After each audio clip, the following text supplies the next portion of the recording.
What's up, college basketball fans? We are here with a brand new interactive show for you to join. Bourbon, beer, and basketball, highlighting local brews, favorite bourbons, and talking all thing college basketball. Let's get right into this. It's going to be a fun-filled show. We got my friend and co-host of Bronco Nation Live, Mr. Nick Wade. Nick, how are you doing tonight? I'm doing fantastic. How are you doing? I'm about as good as anybody can be on a Wednesday anyway. And joining us from deep in the heart of Texas, Mr. Jonathan Yates, a gold certified Team USA basketball coach and current ninth grade head coach for Plano West. Yates, how you doing? Oh, we're all good today. Had to do a little basketball practice, get those guys back in shape so we can get back to some winning. And practices after the holidays are always the worst. Oh, the worst. Everybody clearly ate their sweets. And new to the stage, joining us from Boise, Idaho, Mr. Josh Fife. Josh, how are you tonight? Doing great. Thanks for having me, Sam. Ready for some college basketball talk. Let's go. I said Boise. I meant Twin Falls, but everybody knew Idaho, Boise. Just Boise. And joining us from deep inside the Appalachian Mountains, somewhere at the base, Mr. Dominic Cressetto from the Sunbelt Syndicate. Dominic, how are you? I'm doing great, guys. Looking forward to this one. Yeah. Well, we got a great show lined up. We're going to give you some great facts about what the rankings are going to look like and how the committee determines their teams and everything. For the big dance, we're going to look at some predictions. What are we going to see at the end of the year? And we're going to figure out how terrible we are at predicting the end of the season or how great we are. We'll figure that out. So without any further ado, Nick, what are you drinking tonight, buddy? Well, guys, I have a colonoscopy scheduled for tomorrow, so I'm doing this process with some Powerade. So no salty snacks for me tonight, and basically nothing really of substance to drink. So I'm going through that process. So pray for me, guys. Yeah. Why don't you just go to the IRS and do the same thing? Gates, what do you got on the table tonight? Oh, we've got a little Gary Golden, a little classic golden ale from a local brewery called the Armor Brewing Company here in Allen, Texas. They serve a lot of different beers that they make, and their food is phenomenal. So it's a great place to hang out. Nice. Josh, what do you got on the table tonight? Well, I'm with Nick in the medical field. I just came off of a microdiscectomy back surgery, so I'm still on. If I say anything crazy, I blame it on the meds tonight. Dominic, what do you that'll be me tomorrow. There you go. We can commiserate. There you go. Well, I hate to not have a local brew, but I am the Sunbelt Syndicate, or a portion of the Sunbelt Syndicate. And, there was a little team over the summer that had a nice run at the College World Series called Coastal Carolina. They partnered with these guys and brought out their own can. So I still have some left. So I'm partaking with this one tonight. All right. Well, I do have some beer, but I did not get any bourbon, and I really, really hate myself for that. We interrupt your regularly scheduled program to bring you this important announcement from the Emergency Sports Broadcasting Network. We Constitutions should seek shelter immediately. Pop is about to pop off. I can't believe it. You're the son of a logistical genius. When I was working on the North Slope, I had to plan things 2 years in advance in order to get it on the barge to have it up there so we could drill those oil wells. You've been with me ever since you was knee high. Well, ever since you come out of the womb. I can't believe you came out of my loins. I think I'm going to slap your mama right in the mouth. But I saved the day and bought you some bourbon. Now, You've got the part of the show that you need: beer, bourbon. Let's hear some basketball. All right. Thanks, Bob.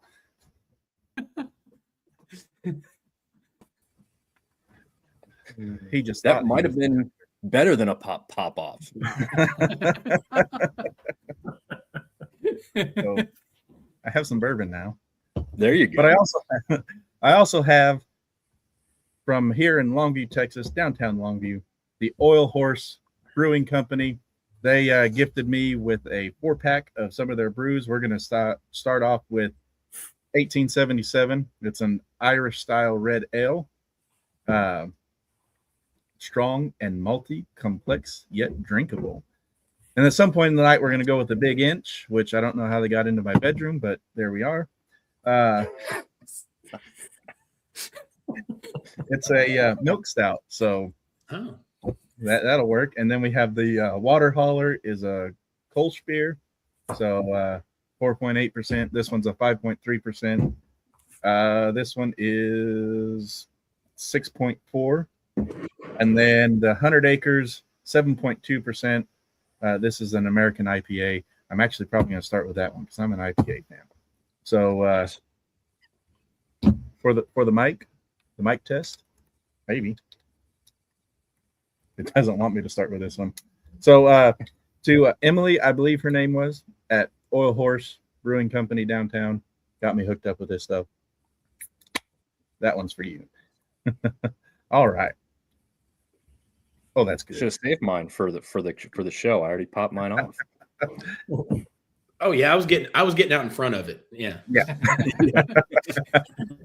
Well, now you know for next time. Like I said, this is a brand new show, so we are going to make some mistakes tonight, live with it, and go from there.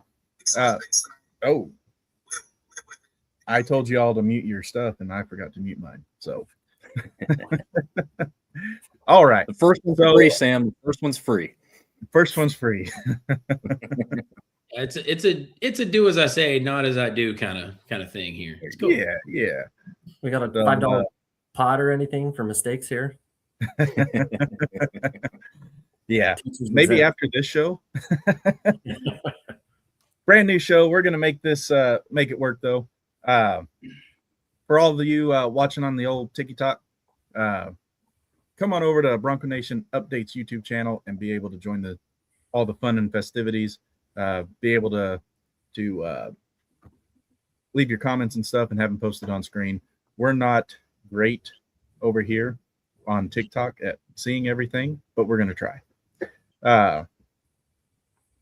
Without any further ado, like I said earlier, this show is going to be showcasing local brews, favorite bourbons. I don't have my favorite bourbon, but it is the only bourbon that I can get my hands on. It is a Jim Beam. Probably I'm not going to say that on air. Perfect. Jim Beam is perfect. Perfect. Yes.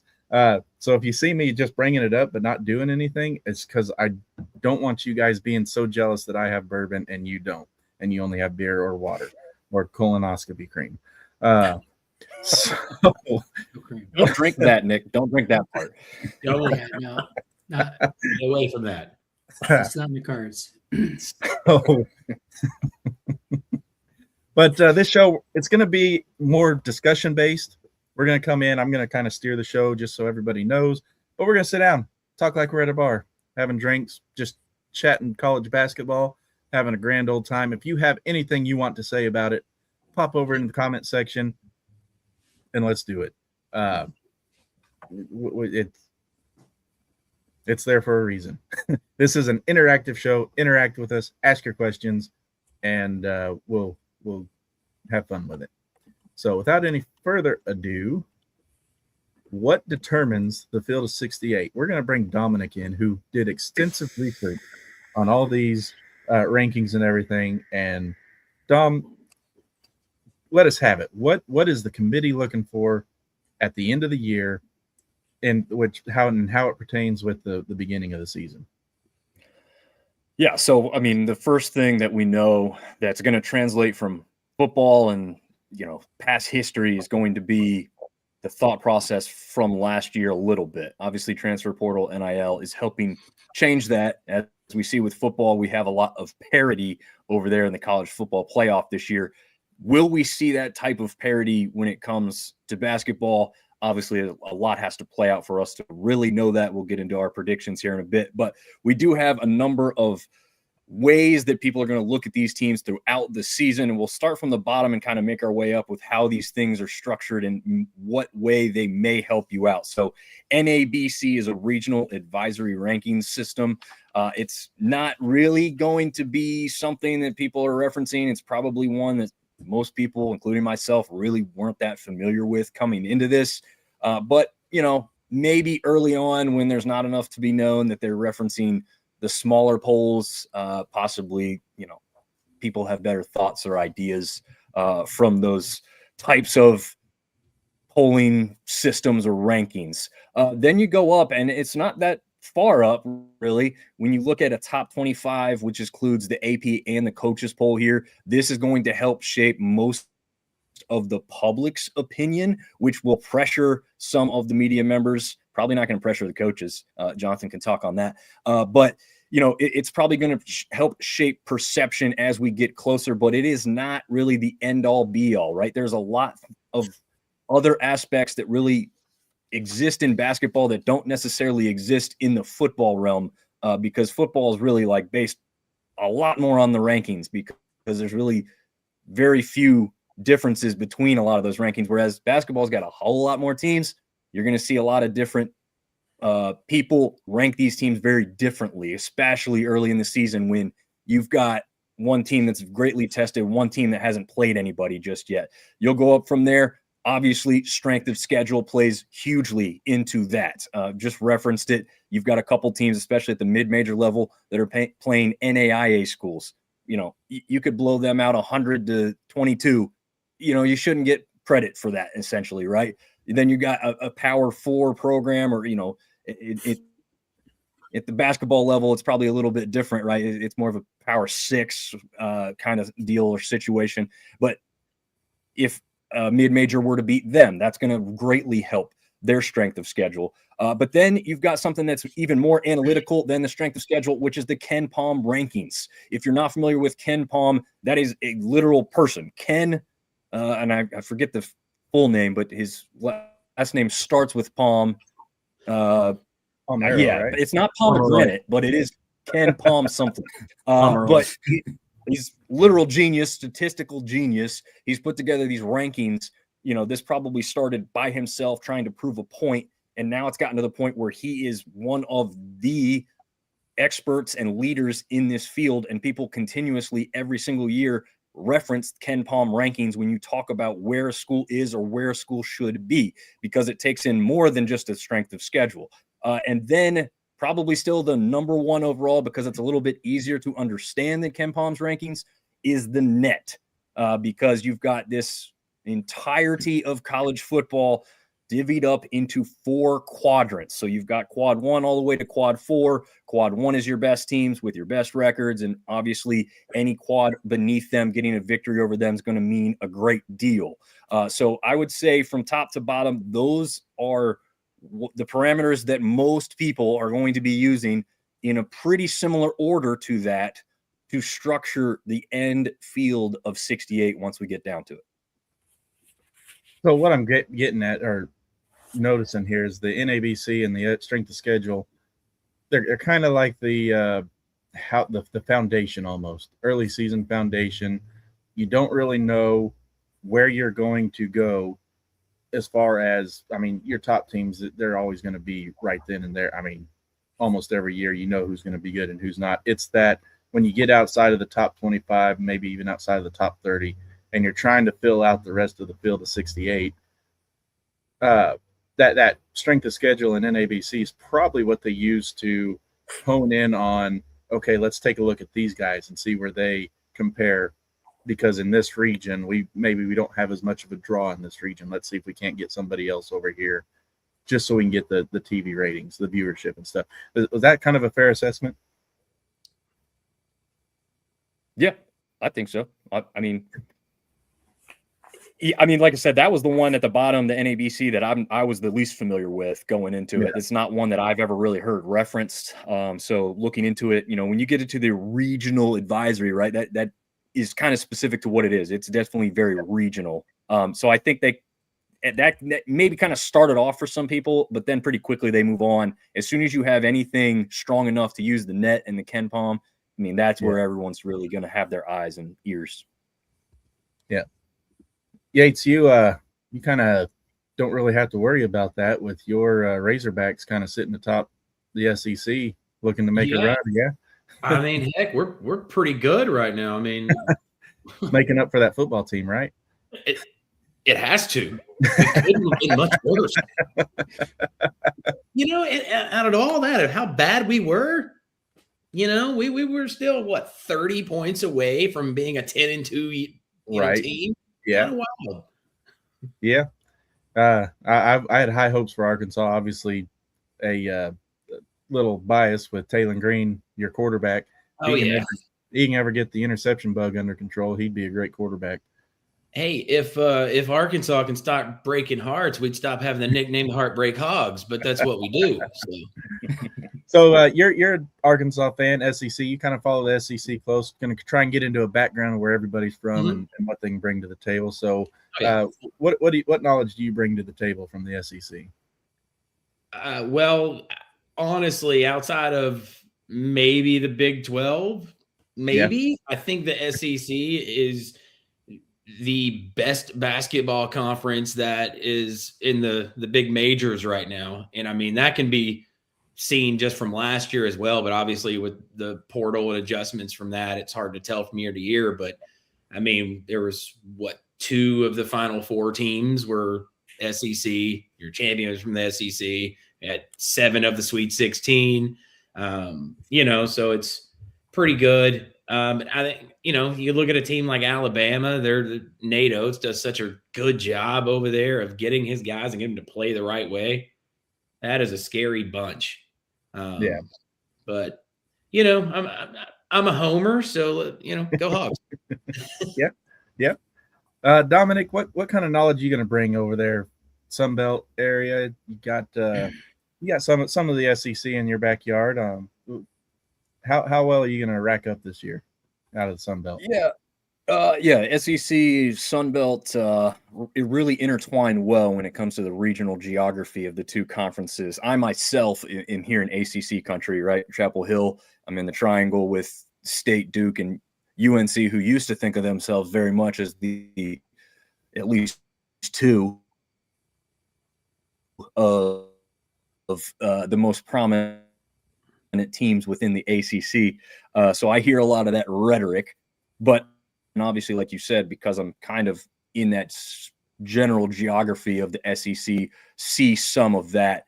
But just a quick note, when it comes to the NIL and transfer portal, what it does to these mid-major conferences, the Sun Belt had every single one of their first team, second team, and third team all Sun Belt members after this last season enter the transfer portal.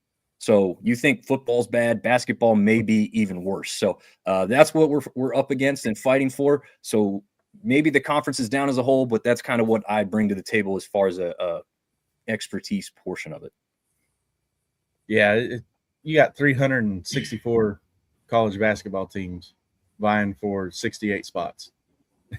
and you'd think that some of those mid-major conferences would do things to keep their players. And I know their money talks, and you can't compete with some of the big guys. That's where you got to build a culture, right? You got to go after the kids that want to stay and want to build something rather than the kids that are going to give you a flash in the frying pan and move on. Yeah, right. I could agree with that, but hearing from longtime Oakland University coach Greg Campy, he's like, we don't build programs, we build teams from year to year now. Yeah, just because of the way it's all set up. Yeah. You're a coach, Yates, obviously at the high school level, but college-wise, is there any way for a coach to be able to build that without having his team see dollar signs when the bigger conferences come knocking? just building a program in itself. Yeah. I'll be honest with you. I am not sure that you're going to be able to build a full program. I mean, you may be able to find bits and pieces that can stay like from year to year and be able to find like certain type of culture guys. But when it comes to your top guys, you're probably going to cycle those guys in and out every year almost. Yeah. It is tough to get a guy to stay long term at a place right now, just because of, like you said, one, dollar signs, but two is opportunity, right? Well, you talked about the mid-major guys where everybody was in the portal. Basketball spots, you're looking at a roster of 15 guys tops, and spots are limited. It's not like football where you've got 58 spots or whatever it is. And so those guys are looking for the next thing. There is a lot of, it's my time type of mentality when it comes to college sports now. Yeah. How do you, I mean, at a high school level, can you coach that out of a kid? Or is that just something he's going, even if you try to coach it out, he's going to come back with it? Well, here's the unspoken thing about high school now, too, especially when you're in a big market like we are in DFW here. There's a lot of prep schools out there now, right? And those prep schools will come and try to recruit your guys that you have on your high school roster. And it kind of makes it a sweet deal for them, because it's like, well, the class schedule over here is, this many classes, where it may be 3 or 4 classes versus the full 8 class load you have at your public high school now. And, we have all these Division I guys, colleges, coaches that are coming in and watching our practices or coming to our games or going to see you. You can play with the guys that you have on your AAU team over here at this prep academy. So it's, even at the high school level, we're kind of battling the transfer portal, right, as it sits. Sam, can I ask a question on this? Yeah, go for it. Yeah, Yates. I mean, I don't know down there, but in Boise, the club scene is huge, and that starts in 4th and 5th grade. And you got junior highs and high schools recruiting club kids when they're 9 and 10 years old, and their path is set. And as a coach from Boise, we saw kids burn out at 12 and 13, and the kids that stayed, they went to your prep schools. I mean, that's what it was.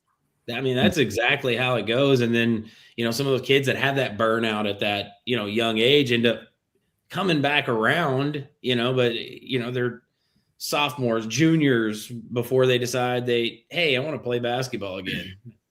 Yeah. And then it's like, well, now you didn't do anything with it, and now you're not that good. So and for the record, and for everyone watching too, just so you kind of know the flow of the show, you don't have to ask a question. Just ask it. Remember, we're at a bar. Just think we're sitting at a table in a bar, having fun, talking basketball. I may ask some questions. If you got something you want to interject in, go for it. Same in the comment section. If we're talking and you want to interject in something, shoot us a comment. If we've already passed it, we'll circle around back to it. I mean, we're just down to earth people. We come off as experts and fans, but we're still people. We'll engage with you and have fun, make it a fun show, something that you want to share out and have your friends come on the show too, so that we can build a community here that loves college basketball, bourbon and beer, and makes things happen. So we welcome everything. We welcome the interaction, and step on my toes if you want to. Even if I'm trying to move us on and you have something really important to say, no, wait. What about this? So, well, since you jumped in, Josh, what field of expertise are you bringing to the table? Yeah, I mean, just honestly, lifelong basketball fan, more of a student of the game, though, really, than a player. I played through high school, but nothing ever high level. So grew up in Carolina guy, North Carolina, and have ACC is really my, I'm a kid of the Jordan era. So fell in love with North Carolina early, hate Duke, but Coach K, one of my favorite people of all time. So I keep my eyes on the ACC pretty close. And then Boise State, Mountain West. I think me and Nick know that world probably. That's probably, I would say, our closest focus, our expertise, if you will. I use that term loosely. So, yeah, I got to say, guys, this American IPA, this 100 acres, and show you on TikTok, 100 acres. I'll show you on oh, well, there we go. Show you on the screen, 100 acres, Oil Horse Brewing Company, Longview, Texas. If you like an IPA, 7.2% alcohol by volume, this is just one of my favorite IPAs. That a 20 ouncer, Sam? That's a big can. 16. 16, okay. 7.2 Everything's and bigger. 16 ounces. You gonna be okay? I drink a You know, bottle. He's like 5 deep. Don't forget, he's sniffing that Jim Beam too. Impressive. Wow. I drank and Pop, who you guys saw pop off earlier, who I thought he was going to retire and he didn't. I had a bottle of Crown Peach one night, and we were sitting around watching football, and I was just drinking. And by the end of the night, the whole bottle was gone. Well, guess I better go home. We live on the same property, so it was nothing for me to just walk down and sit on his porch and drink and watch football and go home. So I got home. He called me about 20 minutes later. He said, "Did you make it home?" I said, "Yeah, I'm sitting in my chair right now." He said, "How?" Even in my prime, if I drink a bottle like that, I was stumbling home. Be lucky if I got there. So, well, I'm better than you. Had to inherit a tolerance and be better at it. Yep. But yeah, it's a great IPA. Again, Oil Horse Brewing Company, Longview, Texas, 7.2% alcohol, brewed here in Longview. Look them up. Let's see, oilhorsebrewing.com. Give them a look up, and 100 acres if you're an IPA fan. It's really great. So yeah, Nick, back to you. Nick, you've been I say a long time friend, but it's been a couple of years now. You snatched me up from just writing little cheer guides to now look at where we're at. So none of this would be possible without you. So I thank you for that. I wouldn't know 2/3 of the people on this screen if it wasn't for you. So really enjoyed this path that we're on. What kind of expertise are you going to bring to the table? Yeah, I'm going to be your guys' resident designated driver. I was like, excuse me? Did you get into that, Nick? Cancel territory. Yeah, so I have a deep love for all sports, but I do have an affinity for the history of basketball. I really like the Big East. Outside of my team, Boise State, I like the Big East. I like the UConns, the St. John's, Providence, but I also like Indiana basketball. I think basketball is better when Indiana's a great team. Other than that, you're gonna get. I'm got an expertise in recency bias, and so I just like to have fun. I'm gonna bring that, and I like to roll through. It's early right now. I just kind of like to roll through that and kind of just glide off of my biasy at first, and then as these teams start picking up momentum, then I can really get down to like going, all right, I think I know what's going to go on here, or at least try to act like I think I know what's going on. But I'm just here to have some good fun and have some good conversations with you guys. Awesome. You brought up the Big East, man. Old Big East was some of the best basketball I've ever seen. Like when you had Syracuse and you had UConn going into 6 overtimes in the conference tournament, that was absolute cinema. And I used to love Jay Wright's Villanova's teams in those days. Yeah. Hated seeing them transition like they did, especially since Boise State was originally going to go to the Big East, and then it dissolved whenever all that happened. Like, the ACC. Yeah. Like, well, all right then. I guess Mountain West is a good consolation prize. It wasn't, but Nick, what do you think? We're going to jump ahead to the future a little. The Pac-12 coming back next year. is the Pac-12 going to be an instant power basketball conference come next year? It's going to be one hell of a conference. I mean, you got Gonzaga, you got the upper, you got San Diego State, Boise State, Colorado State, Utah State. Is ill as I really don't like Utah State, and I really didn't want them to come with us, but they will make the basketball league a lot better. If you could add a St. Mary's, man, that would be. I mean, then you're talking about some, multiple automatic qualifiers that way, But yeah, I think the Pac-12. I think the Pac-12 basketball conference is going to be better than the football conference, sadly. Yeah. I want to give a shout out real quick. Dominic, your TikTok feed makes it look like we're professional. Like you're back there in the studio, just ready. You're flipping the screens, man. That makes it, man. I'm impressed with that, and I know it's just a simple camera angle, but dang. Yeah. Yeah. I do my best. This is my first time rolling this way, so yeah, we're attempting it. Stop lying. It's called being a pro. Just accept it. Yeah. Take it like a man. All right. Man. Well, before we take a break, does anyone want to say anything about rankings or what the show's going to be about? Speak now or forever hold your peace. I'll touch on Nick's thing. He didn't mention Texas State coming in and being a basketball powerhouse in the Pac-12. What's going on? You're going to take our Sunbelt school, and then you're not going to name them as one of the better schools? You did say powerhouse, and that is not them. Oh, in his defense.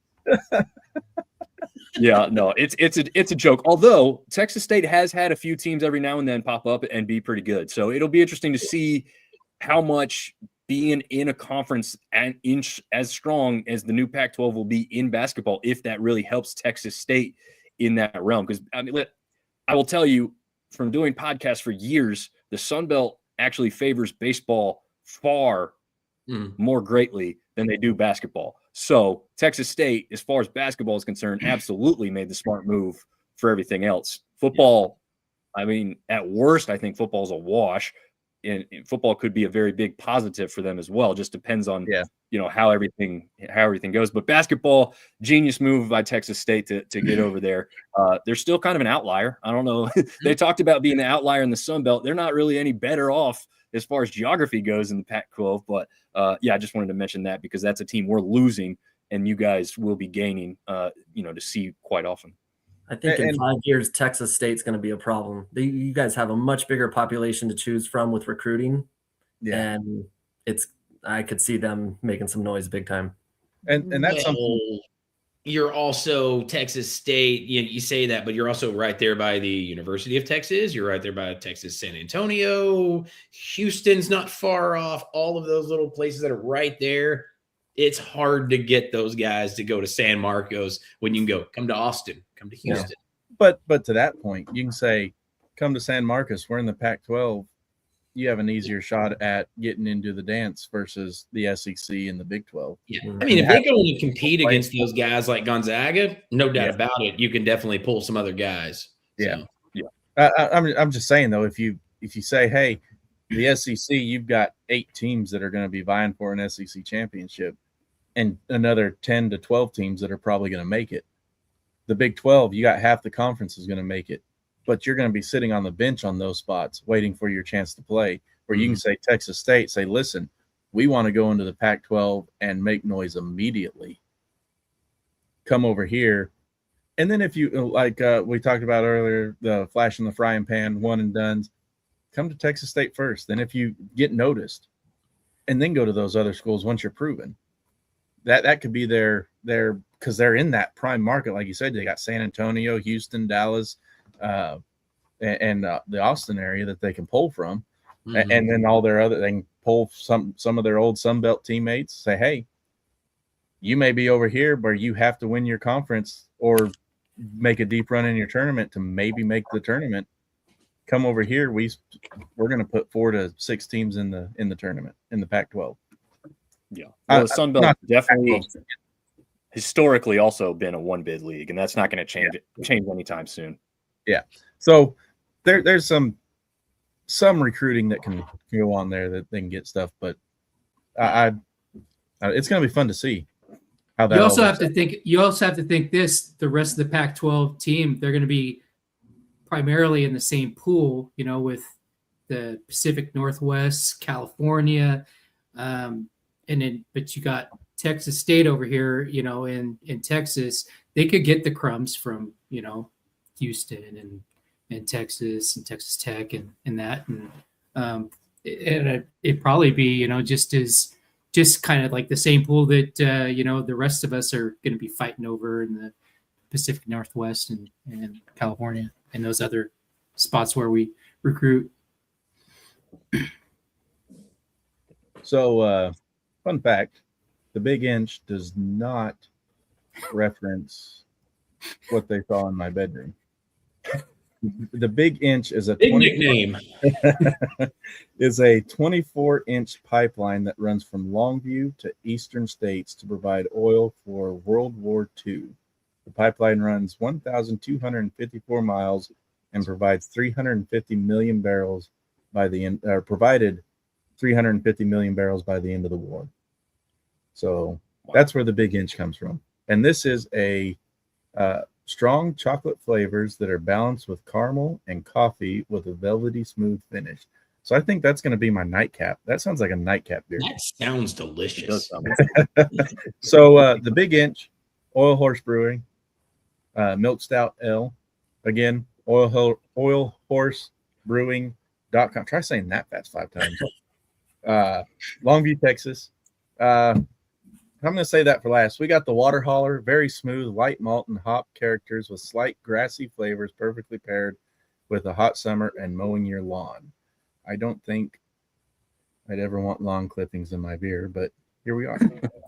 I think Sam is setting a precedent here, guys. So you guys need to step your game up. Yes, because he's setting a tone here. Oil and gas drilling requires significant amounts of water and also produces liquid waste and byproducts called production water, which someone must haul out of the well site. So this is the Water Hauler. That's where they got their name from. This is a Kolsch. It's a 4.8% by volume that's the TikTok view. That's the main view. Also Oil Horse Brewing. And then this one's my favorite. This was an Irish style red ale. Strong and malty, complex yet drinkable. The Irish style red has strong caramel malt canvas with hints of spicy and floral characteristics that make this complex yet very drinkable. Their history fact: in 1877, there was a tragic downtown fire that destroyed most of downtown, including the courthouse. Our building was one of the few to remain standing. So Oil Horse Brewing Company in downtown Longview, one of the few that survived the fire, and now they're Longview's premier brewing company. So this is going to be my next. Let me. The Big Inch is going to be the nightcap. I'm going to let you guys pick. Let's go. Are we going the 1877 as my next pop, or are we going Water Holler? Let's go. What do you guys think? Which one are we going to do? Nick, 1877 or Water Holler? I think you should go the Water Holler second, and then the 1877, because that's more like the 1877. Once you get through the Water Holler, then the 1877 is a lot like Sam, like very complex, could be a dumpster fire, So Yates, what do you think? I'm in agreement. I think go to that holler first, and then go hit the old times. I'm going to go the opposite just because I like the can design of the Water Holler better. So I like them both, but Water Holler, like if I saw a can on a shelf, I'm grabbing that one first. Yep. Josh? Yep, Water Holler, the aesthetics of the can. Right. I'm with Tom on that one. Well, let's crack this open as we go to break. And when we come back from a quick 2-minute break, we're going to jump into our conference predictions and who we think is going to make the Final Four. So get ready for that. Stick around and post your predictions in the comment section for each conference. You can post along with us, or just post your Final Four predictions. It's a show. Have fun with it. Oh yeah, that's crispy.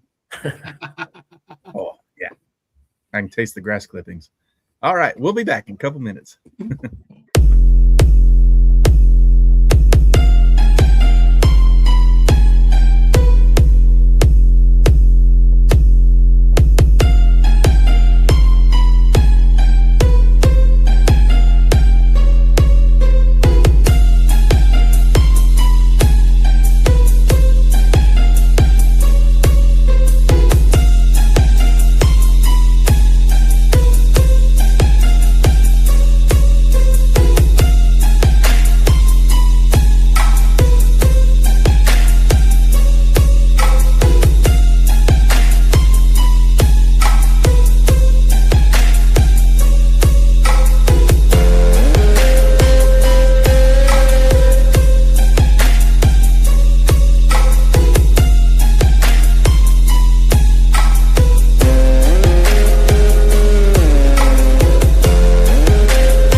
All right.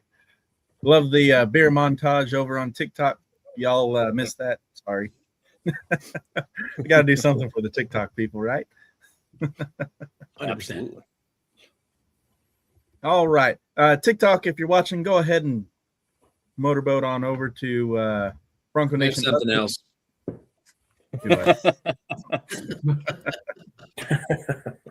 Go ahead and come on over to Bronco Nation Updates YouTube channel and join the conversation that way. We'll post your comments on air, especially your predictions for each conference game that we're about to get into. What was that? Something else that you had? I missed that. I was talking to people. Well, you said motorboat, and I said, well, that's something else. Oh, gotcha. All right. It's the water hauler talking. Yes. That and the big inch. I mean, you got a recipe for disaster or fun. I'm not sure which one. Lots of fun, man. Both, definitely not neither. As long as never mind, this ain't that kind of show. I changed my vote on Sam's drink to whatever has the highest alcohol content. Let's get him going. That is the. Is it that? No, that's this one. It's the Jim Beam. Nope. That was it is the first Jim one. Beam. That was the first one. The 100 Acres had the highest alcohol. So, all right.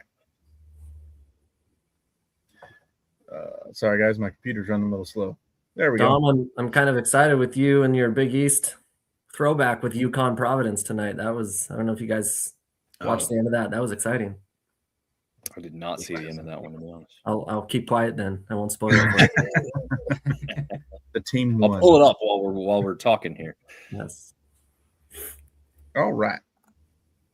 Well, let's get into this. We're going to give our conference predictions, who we think is going to win the conference tournament and get into the AQ spot. Not just who's going to win preseason, but who we think is going to win the tournament, get into the automatic qualifier spot of the big dance. So let's start with Nick over in the American East.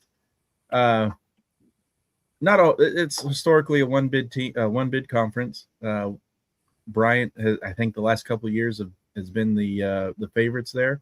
Not having too hot of a season, but you only need to win your conference to get there. Nick, what do you think for the American East? Well, again, we're in that time of season where I don't know a whole lot about, the American East. And so I'm just looking at the conference so far and who's where. I know I kind of tend to go towards the UMasses of them, but right now looks like the Vermont Catamounts are on top with the 9-7 record, 1-0 in conference. So I'm going to roll with them for now. Nice. Yates, what do you got? Give me in the American East Conference the UMBC Retrievers, baby. I think they're coming for another upset. Let's get it. Hey, they're only a half a game out of first place. That's it. I haven't played a conference game yet. Now, we're going to replay this before our end of the season show so we can show how wrong we are. Dominic, who you got in the American East?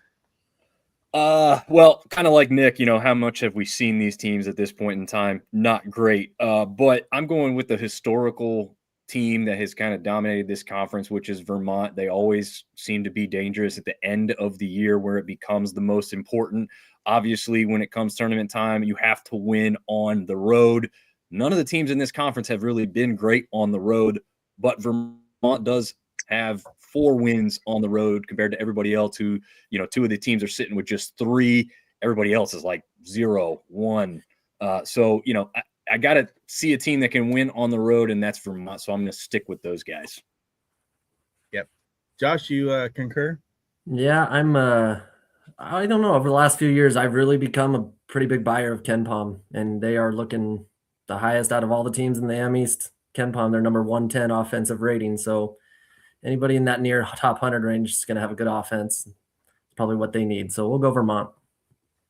Well, I am going to go with Nick's favorite term, recency bias. I'm actually going Bryant in this one. They've been there before. They've ran the tables before. They made it through it all. Their losses, yeah, they've been some blowout losses, but they've been to teams that might have a chance to make it into the tournament. Some of the bigger conference teams like Georgia Tech and Virginia Tech. Yeah, they only put up 49 points against UConn, but who's really paying attention to that, right? But they've been they've been losing to some good teams. Another one, Marist, who I think is probably going to, between Marist and High Point, is going to win their conference there. And they suffered back-to-back losses there. But the American East just isn't that strong, and I think Bryant's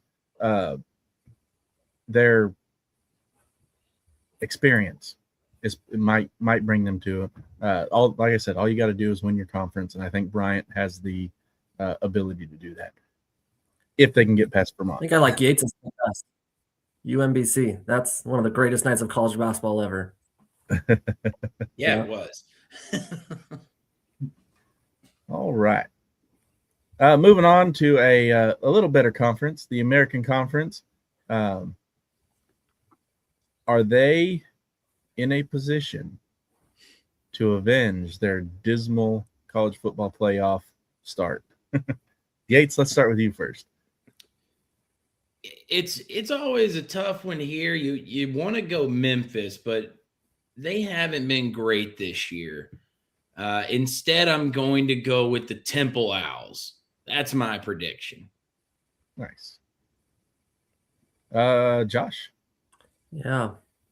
Temple was real close with me, but I'm going to go Tulsa on this just based off of KenPom and some of their offensive stuff. But Memphis, I'm out. I don't know. I'm out right now on Penny and not sure that that's going to all work yet. So I'm going to go Tulsa. Dom. What's funny when you go and look at the conferences right now, it's so young and so early that Tulsa looks like they're sitting down there in 6th place or 7th place, but they're 13-2. So that's why it's hard to look at conference standings and really dictate what's going to happen. It's a great pick by Josh in that regard because Tulsa is a great basketball team. I and you'll see why the bias exists. I'm also going to side with Yates on this one, though, and go with the Temple Owls. My brother graduated from Temple Law, so we've got that side of it. But even maybe more importantly than my brother graduating from there, former Arkansas State guard Darian Ford is the leading point getter over there for the Temple Owls, over 17 points a game. He's really good from the charity stripe. He started at Arkansas before going to Arkansas State and now found his way at Temple, a really, really good, solid player. So those are my reasons. And again, yes, very biased. Nick? Well, this is one of those picks, it's early and, I'll make an emotional pick and, bias. And I'm a big fan of Coach Calipari, and came from Memphis. Always been a big fan of him. So I'm picking Memphis. They got Penny Hardaway. I used to watch him when I was younger, when him and Shaq were with the Orlando Magic. And so yeah, I feel like they're sitting at 7-7, 2-0 conference record. I know that we met him. Boise State met him a couple years ago in the tournament the last time we were in there, and so I think he'll pull it off and get him into the dance. Yeah, I lost a milkshake bet on that game. I haven't paid it off yet. It was my supervisor. I haven't seen him since. So Never going to recover from that bet. I know, man. I have to put I had to put the house up for sale just to recover. So. I'm actually going to stray from everybody here, and I'm going to say the FAU Owls are back, baby, and they're coming back for a vengeance to avenge their Cinderella season loss, and they're going all the way. I'm lying, they're not going all the way, but they're going to win the American and make it to the tournament, and maybe even a first round upset. God, what a fun team that was! Yeah. 34 wins, man. What a team! I was flying to somewhere over the rainbow, and I was watching that game on the flight, and the people around me, they were, because I bought the internet so I could watch it. they were all hovered over me going, oh, can we watch? Like, yeah, man. We were watching that. I forget which game it was, but they won it, and it was a very exciting ending.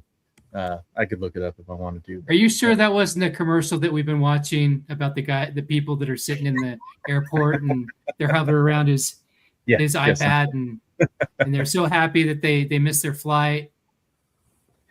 Yeah, no. So aside from the North Florida Ospreys, who has the best chance to upset the ASUN? Central Arkansas Bears, baby. All the way out of Conway. Let's get them. All right. So Yates going Central Arkansas. Josh, what do you got? Listen, all these teams that we remember from years back, Florida Gulf Coast, that was just a fun year too. Yeah. But in homage to an ex-girlfriend, I'm going to go Lipscomb because that's where she attended. So, Jen, if you're watching, there you go. Yeah, I'm going to take your man card now. Yeah, Nick, that's the drugs talking, right? What Lion drugs? What are you talking about? Do we need to ask you again next week? Blink twice if you're in danger. Listen, I was enrolled at Austin Peay University for about 2 weeks, and they had a shirt that said "Show your PEAY-ness," and they got in big trouble for that. So yeah. Well, I mean, I get it. Nick, out of the and just because you just gave us that story, I'm going to go with Austin Peay. I mean, I was about to flip my answer. Yeah. I'm going. Give me the governess. Show me your penis. Dom, you're in that area. You know Austin Peay. I'm not in that area. I'm in North Carolina. Oh, you're neighbors, Tennessee. That's right there. Oh, okay. Yeah. Gotcha. All right. Who you got, Dom? Also going Lipscomb. They got a forward named Grant Asman. Don't put in a second S in that last name. That's Asman. Okay. So because he has a great name, I'm sticking with those guys. Just messing Unless up he- license plates over there. Are you the man? Unless he sucks, in which case There's then reason you add the extra S. Yeah. Oh man. Well, Yates is a wrestling guy. He could be the Heartbreak Kid, tag team, Mr. Billy Gunn over there. Yeah. You know, last year I was high on Queens. I really wanted them to win just because I'd never heard of them before, and they didn't. This year, I'm not going to let them break my heart again. I'm going Lipscomb because they've been there the last couple of years. They know how to do it. They know how to get that AQ spot, and they're 2-0 in conference. So what could go wrong, right? A quick note: I think Queens, maybe it was the year before last, but maybe last year they were ineligible to make the tournament, even though they had won the conference because they had just because moved of up. their jump to the next level. Yeah, Yep. because they were that lower level and then they jumped up. Yeah. So yeah, it'd be great if they got the chance because of that. I hate how they do that, by the way. Just a quick note: it's like you're going to harm and hinder the kids who had nothing to do with the decision to move. And well, not only that, but like you were good enough at the lower level to get a spot at the upper level, but it's like, hey, you bumped up and we dropped somebody down, but you don't get a spot. Yes. What are we doing? Yeah. I mean, I understand it. It's to keep those teams where they're at. They don't want you to have like many of these teams, which doesn't make any sense really. But in many of these teams are the one and dones. They have the one and done kids. You jump a team up like that that's had lower level success and they one and done it up there, and then they suck for the next 20 years. And like, why are they up here taking our money? They're not doing anything. So I can halfway understand that. But it still doesn't make any sense because you got all these other programs that have all these one and dones.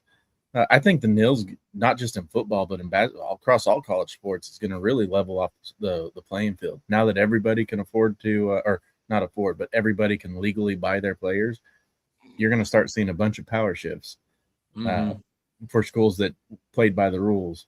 So, Texas Tech, great football example already. Oh, absolutely. Sure. Yeah. All 3 of their points.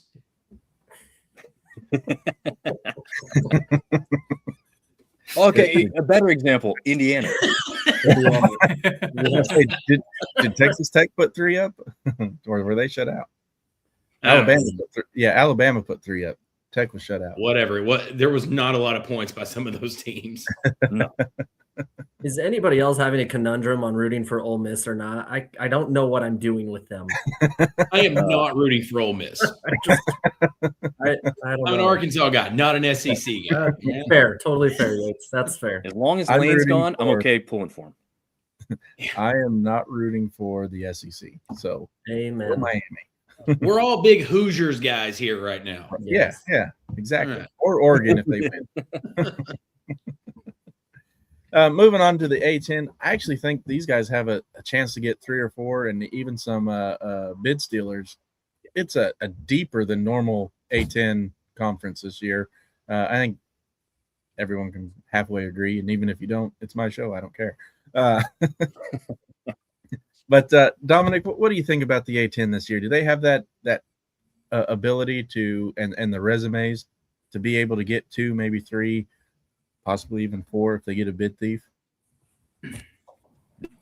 Definitely. I mean, this conference has, I think I just counted up 7 teams with double-digit wins already. You've got St. Bonaventures as a great example. They're 0-1 in the conference, so you're going to see them far down. They're 11-3 overall. So this is a deep conference. You've got Dayton, who's always kind of one of the favorites up there. My personal pick right here is George Mason. They've got a guard named Corey Mincy, who's kind of lighting it up for them. They're 14-1, 11-0, perfect at home. They've weirdly only played 2 away games where they're just 1-1, but strung together 5 victories here recently. So I'm going to go with the George Mason Patriots as my pick. Just so exactly why you were saying they were 11-3, they lost to Richmond, and no sooner than you said 11-3, it updated to 11-4. Yep, they are 11-4 right now, 0-2 in conference. I was letting it slide, but I guess. But no, it was taking those 11 early and being prepared early. when he started that, he was 11-4. That game just went, or 11-3. That game just went final. So Oh man, whenever Was he it started close? talking about it, he's 11-3. It just went final. So No, Richmond was just the score close? Close game? 80-89. Yeah, I mean, it was close. 89-80. That's close. Yeah. All right. I just thought that Well, was funny. scratch it from the record. They're still got double-digit wins. And though. Bubbles already bursted. All right. My pick has hit the transfer portal. All right, Josh, who you got in the A10? A10 is one of these. I just love their history too. They have so much good stuff in the A10. VCU, George Mason. That was it. 2005, 2006. One of those. Just so fun. But I watched a couple St. Louis games this year, and they are fast. They run. Ken Palm, they're 24 in tempo. So it's a little bit of an outside the lines pick here, but I'm gonna go St. Louis. Take a chance. Nice. Nick. Yeah, I mean, you have 6 of those teams are in the top 107 in Ken Palm. Like Josh was saying, St. Louis is leading all of those. St. Louis is always kind of given the Broncos pretty good fight. I have an affinity for George Mason because it seems like they've got our back, and we've had their back. Like when they, I think it was when they in 2005, they went deep into the dance, and then when the Broncos were in the Fiesta Bowl, George Mason got a full page in the newspaper, just kind of cheering us on. So I do have a deep affinity for them, but I'm picking the Dayton Flyers. There's just something. They're always in it. It seems like they're always in it, and they're always hosting, that one of those first regional games. And so right now they're on top, 12-4, 3-0 in conference. So recency tells me to go with the Flyers. Yates. So with this A10, I think you're probably going to get 2, possibly 3 bids. I don't think you're going any more than that, just being who they are. We talked about the history of them. I loved watching that Loyola Chicago team that was coming through. Who didn't love old Sister Jean? Throwback for you. St. Joseph's, though. Jameer Nelson, Delonte West. That was one of the most fun teams that could have played that tournament. And I love the Billikens as a mascot, but give me the Flyers of Dayton. I think they always just kind of run the table in their conference tournament and end up snagging that spot. Yeah. Go ahead, Sam. No, go for it. Yeah. I feel like the A10, maybe with the Mountain West competing a little bit on who gets 3, who gets 2 this year, I think that could play a factor in 1 or 2 teams maybe. I'd give the edge to A10. Yeah, right now for sure. Yeah, right now, absolutely. You never know what's going to happen the rest of the season, though. Yeah, I'm going St. Louis and St. Joseph's. St. Louis just beat him 102-79. So there's your nostalgia. Shut your mouth when you're talking to me. Hold on. I'm going to drink another one. They'll try to get sophisticated on us right now, Sam. Anyway, burn that to the ground. Their only loss to Stanford by 1 point. They beat San Francisco. They beat SEMO, Southeast Missouri, who could make a run this year, maybe. They don't have a lot of stellar wins. Santa Clara, they beat Santa Clara, who might make a run. But I mean, they've like you said, they've got weren't they there last year too? Did they St. Louis make it last year, or they were in a hunt for it? Yeah. So I gave me St. Louis to repeat. So that's my pick, St. Louis. Yeah, I want to say they got St. Louis and Dayton last year. I might be wrong. I can be fact checked on that, but I feel like they were both in it last year. Yeah. But you got VCU. They're a good team. That was a fun group too. Yeah. So I mean, there's a lot of any given year teams in this conference. Mm-hmm. Like any given year, any one of them can go. It's basically the top half of the conference. Duquesne's having a year. The Dukes. The Bonnies, like you said, they're 0-2 in conference, but they can still turn things around and make a run for it. Maybe be one of those bid thieves. But give me St. Louis to.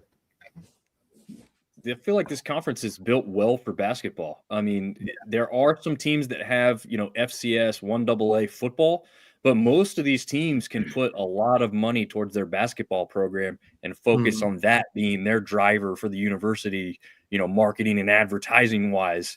So hopefully, a conference like this continues to be very relevant and talented because they have the resources that other teams are putting towards other sports. They can afford to do it more for basketball. All right, let's move to the ACC.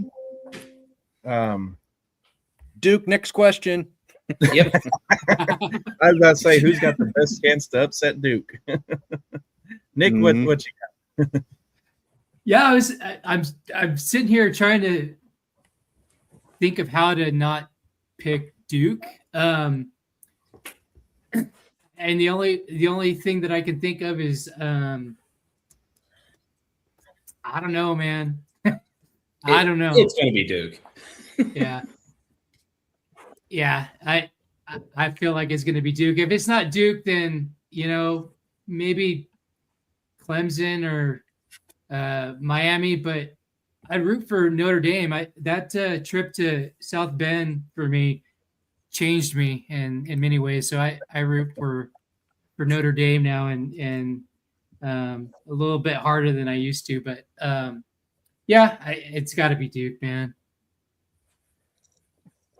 Yates, you share the same sentiment? I think it's going to be Duke. However, if it's going to be somebody else, and I'm not saying this is going to happen, but there's a little team out there in Dallas, Texas right now by the name of SMU that is playing some really good basketball with Andy Enfield over there. He's finally got some of his guys in there from the previous coaching staff and Rob Lanier. And man, they're playing just some tremendous ball. So if they can keep doing that, I mean, I think they could have a good little run in there. Yeah. Josh? Listen, Carolina guy, but I hate to say it, Duke's the team, and their Boozer and Gumba front court. Their guard play, though, that could come into play. They're not super consistent, so that could be tricky. But it's Duke. I mean, come on. Yep. Dominic. And I hate it. Yeah, I do reside in Chapel Hill, but I am a certified 100% UNC hater, and it's because they don't play my favorite team in App State very often. So, but at the same time, I'm saying that the team that's got the best chance to beat them is the team that hates them the most, that has a rivalry history where anybody can win anytime they match up. And you look at it, they're 2-1 versus the AP top 25. I mean, Carolina has talent. This is a team that some people, especially around these parts, did not know which direction they were going to go, and were kind of concerned about it. They're sitting there at 13-2 right now. A lot of people are surprised by that and becoming less surprised and now expecting this team to do even more. The only other team I think maybe has a shot is Louisville, but I question the consistency there, where maybe UNC and Duke are going to be a little bit more consistent as they get further along here. Although Yates, your SMU team made UNC look silly the other day. They were on fire. I mean, like I said, they're playing a lot of fun ball, and I think he brought up the point earlier about Duke's guard play not being as strong. And if you go back the last couple of years, the teams that have won have had really good guards. It hasn't been their bigs. It's been their guards, because you've got to have somebody that can handle the basketball in those pressure times. And as good as Boozer is, he's not your primary ball handler. So, I mean, that could put them in a little bit of a predicament later on. But I mean, I'm still thinking Duke. So, yeah, I'm thinking Duke, and I think SMU, if they can get consistent. I mean, they've lost to Vanderbilt handedly, LSU by 12, but then they turn around and beat North Carolina. If they can get consistent in those big games, they can make a run at Duke.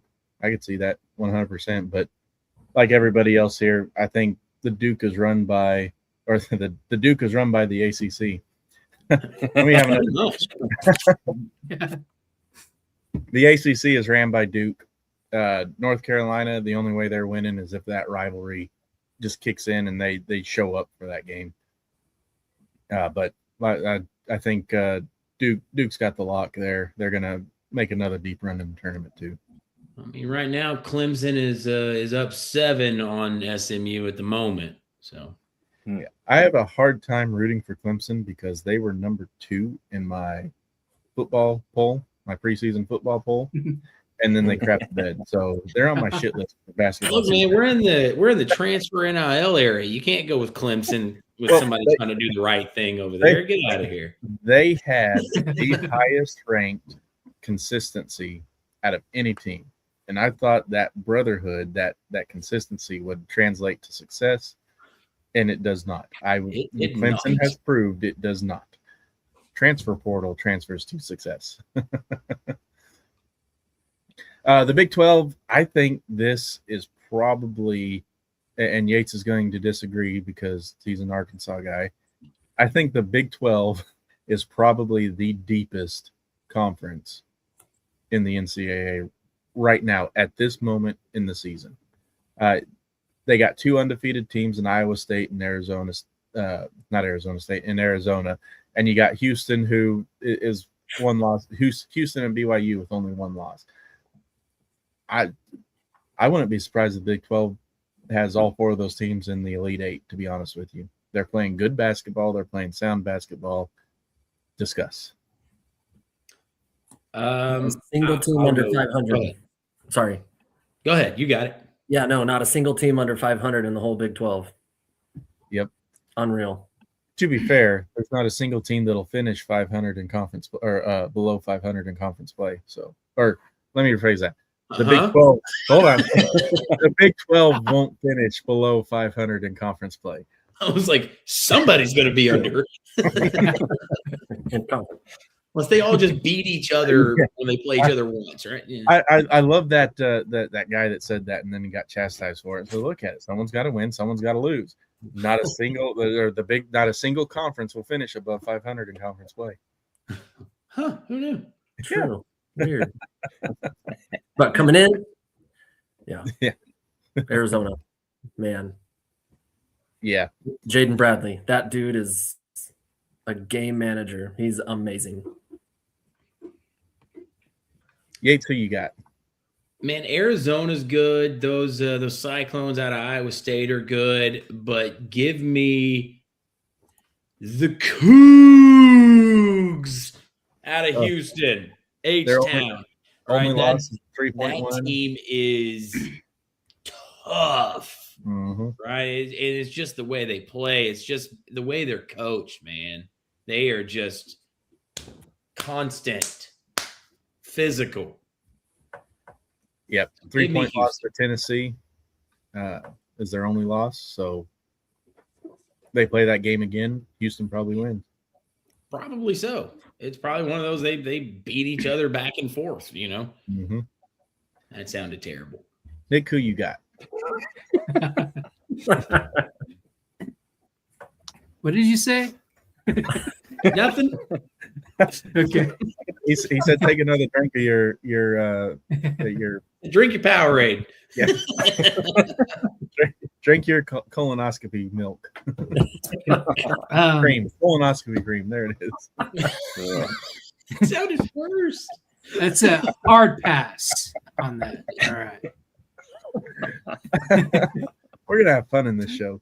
Yeah. You're gonna make me all butthurt at you, man. Like, come No, on. that's the that's doctor. tomorrow.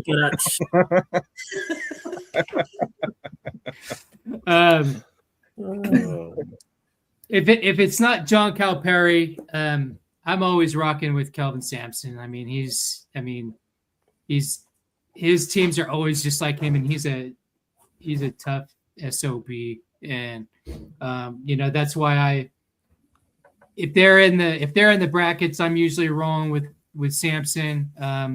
They should have won, the national championship last year. There's a couple questionable calls there.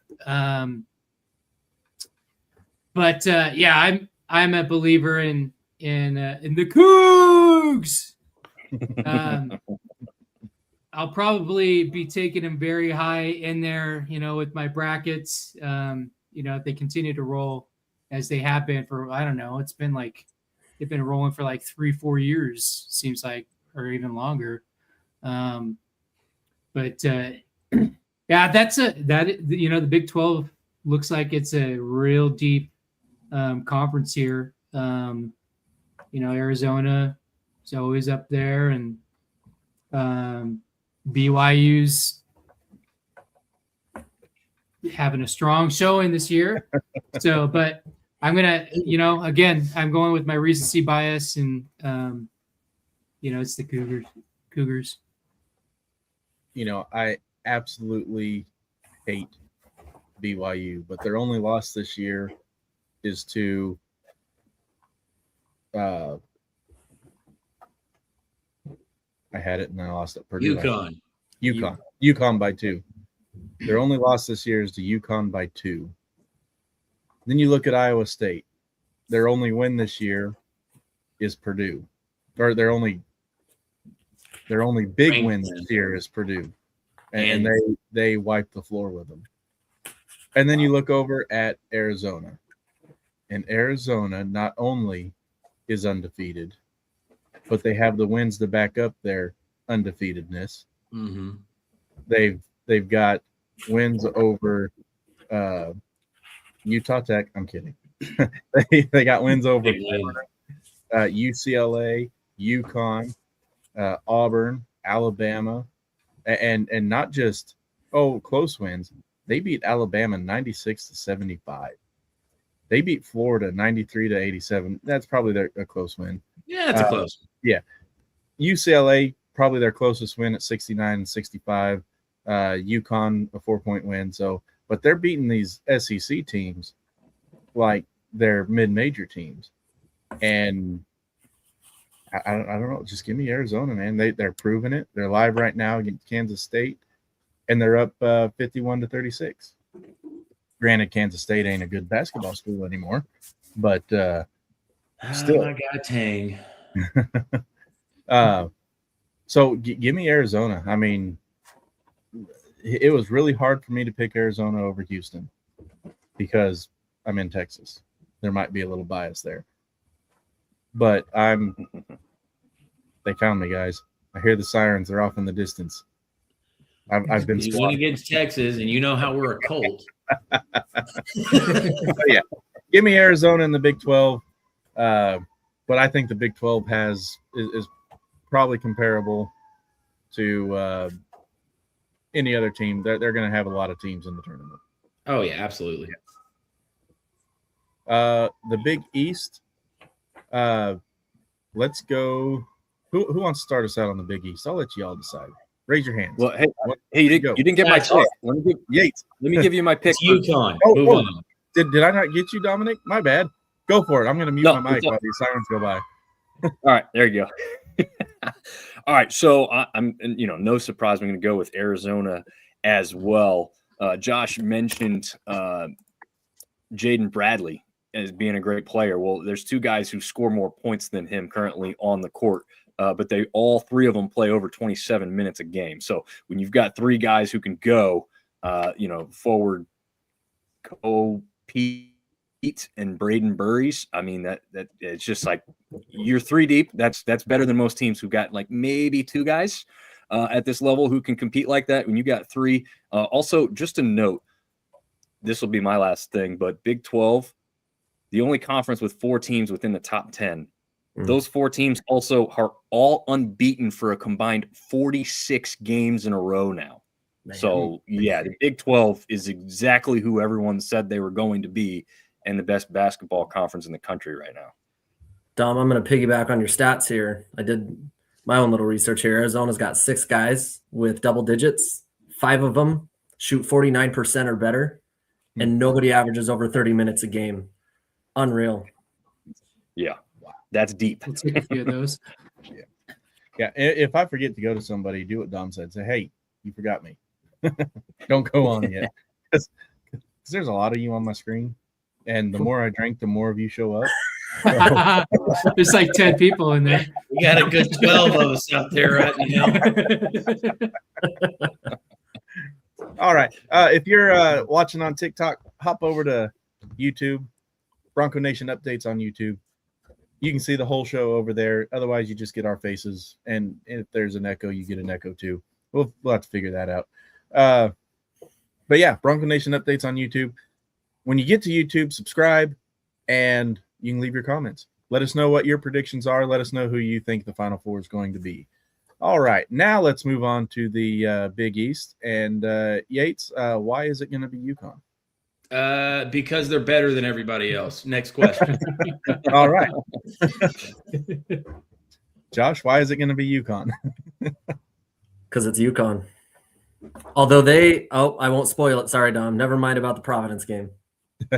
and Dom, go for it. Oh, I saw it. I did check the score. Check the score. All right. Although UConn was down by like 11 with 4 minutes and came back and finished it off. So wow. Yeah. Nice. That's crazy. Yeah. Well, Nick and I know something about a team being down by a lot with little time left. What was that last week? Boise State and San Diego State instant classic. Man. 24-point deficit erased in the second half, and took it to 3 overtimes where they lost by 3. Yeah. So. Let's go with that for just a second. So how funny is that nowadays it doesn't matter what the deficit is. Teams can come back with like how quick the basketball moves, with how skilled all of these basketball players are now. It is tremendous the amount of double-digit comebacks that happen within like a 5-minute span. Yeah. Yeah, I just remember growing up, if I saw a team down by 15, 18, 20 points, it was over. With 3 minutes left, 4 minutes left, they're not coming back. But now you have to watch till the end because you just never know. Yeah. These dudes, catch fire with 2 minutes left, and all of a sudden they're winning by 10. Yeah. Right. It's wild. Yeah. I think the focus on 3-point play, and I attribute that to Steph Curry with his play and the way he looks at. Yeah. I think Steph Curry changed the game, not just in college, but when people watch him in the pros and see his style of play, maybe not so much anymore, but back in the day, that's whenever college basketball started changing. You stopped seeing the big men in the middle and everything running through the post. You started seeing pick and pops getting open for the 3-point rather than feeding everything down to the post. So, I mean, I got a kid over here who his idol is Steph. So, yeah. I think you're onto something there. And it's mimicking the NBA, because even in the NBA, same thing happens there. Like, you could have a team up 18-20 and, within, 5 minutes, they're right back in there, so, but that was unreal. 24 points down. Would have loved to have seen the other, the other outcome, and that would have probably been the Mount Rushmore of Boise State games for me. But yeah, they did come back 24 points down, and that was a heck of a game, man. Oh, it squirted on me. Yeah. Wow. Should have saved that for the big Shaken, not inch. stirred, man. All right. Yates, do you see your ninth graders lofting up 30-footers just because they want to do that in practice and pre-games? So before our Christmas break and our 3-game slide, right? And we've still scored a lot of points in that time. We've had one game where we have scored under 55 points. We have been averaging 73 points a game as a freshman team against everybody in our first, I think 12, 14 games. In our first 14 games, we had averaged 73 a game. So we were scoring it in bunches. Fast breaks, threes. What are you guys doing? Yes. Both. Everything. Fast break three-pointers. Those dudes are what's really good about it is they listen, they take the coaching. I just put them in situations in practice, where we're going full court and I go, you've got 12 seconds to score. Here's the actions you can do. You can either do this zoom or get, you can do a pick and roll, or you can do a back screen. Go. And they look at me like 12 seconds, figure it out. Yeah. And then that translates into the games. Like in the games, I'm saying almost nothing. It's like I'm standing there going, yeah, they got it. I did all my coaching in practice. We're good now. It's on Coaching them. yourself out of a job. Yeah, they got it. It's on them. We did everything we got to do in practice. I'm like a teacher, giving a test at this point. I will say this, guys, this Irish style red ale. Pretty good. Again, Oil Horse Brewing Company. It's funny, I can say that better after a few drinks than I could without any. I think they do that on purpose. Yeah, so you don't think about it. Lubed up, man. Oil Horse Brewing Company, Longview, Texas, oilhorsebrewing.com. Check them out. Great beer so far. We'll see what the big inch gives me at the end of the show. That's what she said. Can we not see that part?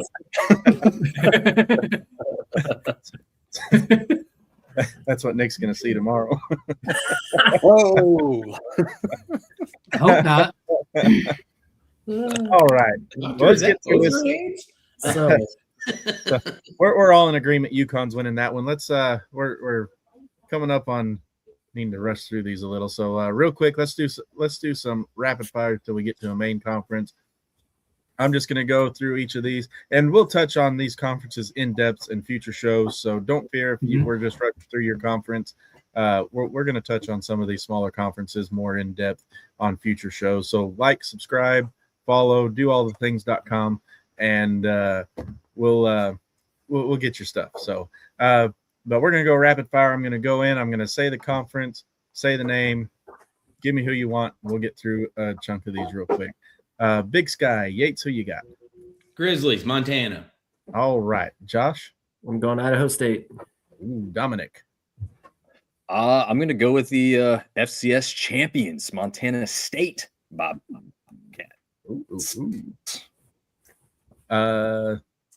Nick? Idaho Vandals suck, and I'm going with Montana State. Yeah. I hold on. I gotta look at something real quick. I know I said rapid fire. I need to see. Come on. Let's go. Yep. Let's go. I'm going Rapid. Yeah. Right. Oh, my screen jumped. Okay. His rapid is a little slower right now. Right. I'm going. No one's gonna see this coming. I'm going Northern Colorado. They only lost to Texas Tech by 11. All right. There you go. So they can turn it around. It's still early in the season. We'll see what happens. This one here, Big South. Let's go, Nick. Let's go the other way around. I'm going to go in favor of Dom. I'll go with UNC Asheville. Ooh, Dom? Well, I'm not even going to go with the home state team here. Well, there's two of them, I guess, in this conference. But I will go with one that's close and a history of winning in tournament time, the Winthrop Eagles. Oh. Josh? I'm going to go High Point. They got 44 in KenPom offensive rating. Super good team. Yates? So Winthrop played my beloved Hogs to a 1-point game this year. I've got to go with Winthrop. Yeah. This was a toss for me between High Point and Winthrop, but I'm going High Point to repeat. Let's spend a little time on the Big Ten, another really deep conference. Yates, give us some Big Ten knowledge. You know, Purdue is somebody that is always consistent. And, you know, they still got Braden Smith, and I don't know how he's still there. I thought he was a senior 3 years ago, and somehow he's still their point guard. And the kid's a playmaker. They're great. Michigan State, though, this year is really good. They've lost a couple of close ones, you know, but I just – it's hard for me to say it's not going to be Michigan State in the Big East. So give me Michigan State. Yeah, they're one of their close losses. I know what I meant. Yeah, gotcha. One of their close losses was to Nebraska, who that's my pick to win. Nebraska, I think. Yeah, yep. I think you're the winner of Nebraska and Michigan is going to win the Big 12 or Big 10. See, look, we're all doing it. We're all doing it. So yeah, Michigan or Nebraska, but I'm going for Nebraska. Josh, who you got? Yeah, I think I'm going Purdue. Although I want Nebraska. They're like Indiana football to me right now. I truly think if they could pull it off, that'd be sweet. But I got to go Purdue. Yeah, Nick, you're Indiana. You said you have a soft spot for Indiana. Not ranked yet, but they're turning their program around after their dismal year last year. Is that who you're going for in the Big Ten? No, I'm rooting for him, but I think that I think Michigan will probably end up winning the Big Ten. They're going to have to do a lot of damage control for the football team. So, Dominic, what do you think? Well, that's a great point. I have Michigan as well, so the Knicks will stick together here on this one. But I mean, this is a coin toss between the top four, really. I mean, right now it's just too early to know for any real certainty. But that's going to be a great battle with those top teams, and there's going to be at least one or two that can also jump up there and compete. But I'll go with Michigan as my pick for sure. Yeah, well, the fighting Bobby Jacksons out of the Golden Gophers of Minnesota are doing pretty well this year too. 12 of 18 Big Ten teams are currently with double-digit wins. It is a deep conference. Mm-hmm. I do love seeing that Indiana's, you know, right now they're 11-3. If they continue to do well, that's just great for CBB, you know. Yep. All right, let's go back into some more rapid fire. Let's go the Big West. And something I didn't realize that Hawaii was part of the Big West in basketball now. I didn't realize they made that move yet. Anyway, sorry. Big West. Yates, who you got? Give me the Tritons. San Diego. Nice. Josh? Ditto. Going San Diego. Dominic? Where are we at here? Big West. UC San Diego as well. Yeah. Yep. Nick? I'm a big Jim Rome fan, and he's a alumni of the UC Santa Barbara Gauchos. So I'm going to go for the Gauchos. Yep. And the UC schools were pretty much all at the top of the conference last year, except for, I think, one. But I'm going UC Irvine. They're going to avenge all their losses last year, and they're going to make a run. The old anteaters. Yep. But how cool is an anteater for a mascot? That's pretty cool. Sweet, right? I mean, who wouldn't want to have that time? I'm just kidding. Let's go Coastal Athletic Conference. And Dominic, you're down in the coastal region. Let's start with you. Yeah. So I have fun with this one because I have two really good friends that graduated both from UNCW and from Charleston. So whenever those two teams match up, I'm always stuck in the middleman in the text thread. But yeah, I'm going to take UNCW in this one. They've been there, done that. That gym when they have a home crowd is crazy. Charleston's like that too, but UNCW for me gets the edge. Yep. Josh? Shocker, maybe. I don't know. I'm gonna go with Elon on this one. Best offensive rating in that conference, and kind of a sneaky good. Only lost to Virginia Tech by 1, so I'm gonna go Elon. Yates. All right, so I'm going to say Hofstra, but just for their mascot, give me the Fighting Camels out of Campbell. But I really think it's going to be Hofstra. I think that's. Nick, who you got? That's where Campbell is. I've seen him, on the recruiting trails and stuff, and didn't know where they actually were. Okay, cool. I'm going to cover Dominic's other friend, so I'll choose the Charleston Cougars. Give me the Tribe. Go William and Mary. Making another run. It's been a while since they've been there. Been a while. I've actually, to Nick's point, I've actually covered a Campbell Camels basketball game because it's roughly about an hour from me, and Coastal Carolina came up and played them last year. So I got credentialed media access, and I will tell you, phenomenal gym. They have money at Campbell University, by the way. So could become a good basketball team here. Really? Do they have a live camel? That I don't know. They do have a massive bronze statue outside the facility of a camel. Nice. All right. They should roll one out for their football games, man. The camel just like the buffalo. Yeah. He's just gonna lay down and be like, "I'm done." Just sit there and spit on the opposing team. All right, Conference USA. Yates, who you got in this one? Give me the Flames of Liberty. All right, Josh. Going Liberty. Dominic.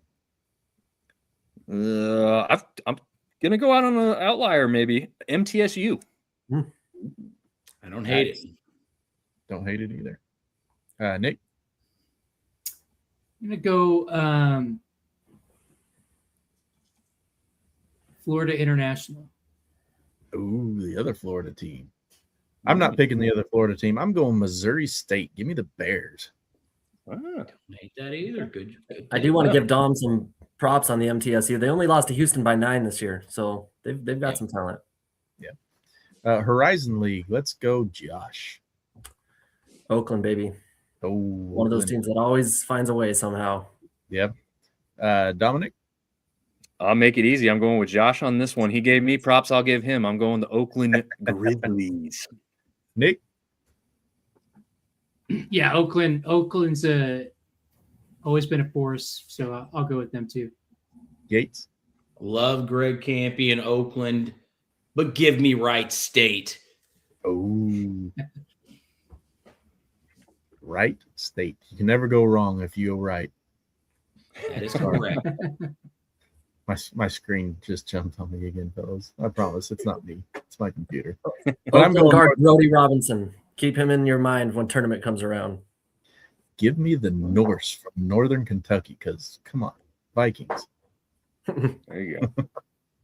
Let's go to the Ivy League. Let's see what them smarty pants can pull off. The Ivy League has a unique tournament, I guess you could say. They only give you the top 4, and they play down to a champion. They're like their late season schedule. They play like back-to-back games during late season, and it to prepare for the tournament. It's kind of cool. Let's go, Nick. Let's hit you first. Well, not a fan of Columbia for other reasons, so I'm going to go with Yale. All right, Dominic. Well, you said the top 4 get seeded into a tournament. I'm not even sure there's 4 teams worth putting in a tournament here, but I'm going to go with the Columbia Lions. Josh. I think I'll go Yale, number 24 Ken Palm offense in the nation. Yates. I believe it's pronounced Yale. I will take them. Yale. I'll take Yale too. Let's go to the Metro Atlantic. I'm going to kick things off here. And this one here, I know Marist is 3-2, but I think they can make a run. I'm going Marist in this one. Even though you got Merrimack and St. Peter's there, 4-5-0 in the conference, Marist came on late last season, and I think they can do it again this season and possibly make that run in the tournament. Yates, what you got? They're peacocks. You got to let them fly on this one. But give me St. Peter's. All right, Josh. Excellent reference. Can peacocks fly? No. They jump. They can. They bound. They bound. Not long distance, but they can fly. That's like a hen. They might as well be called the hens. If you have enough of Sam's 7.8 alcohol, they can fly. they're There you go. chickens with they're chickens who took beauty school.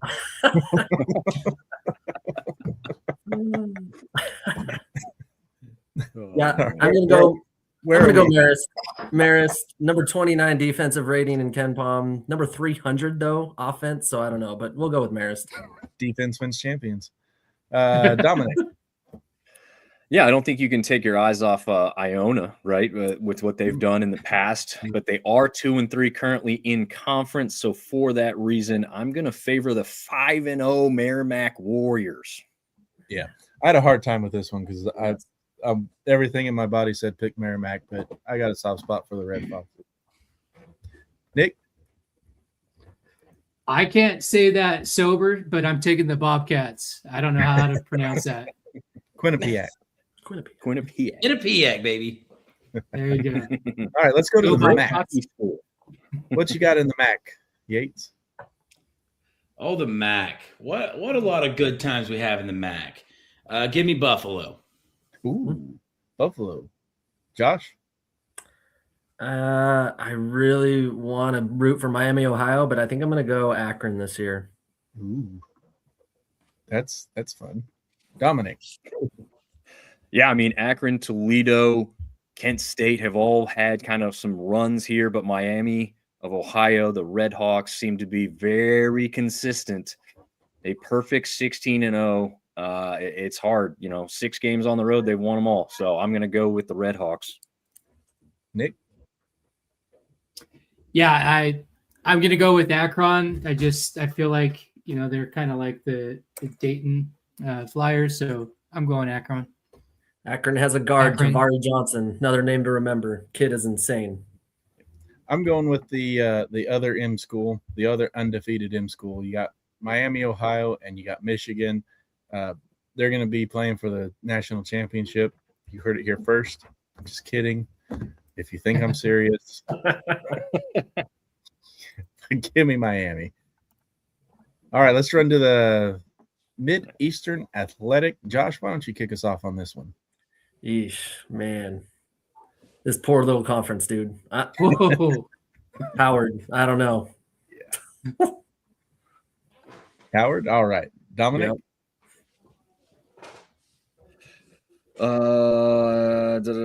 Yep.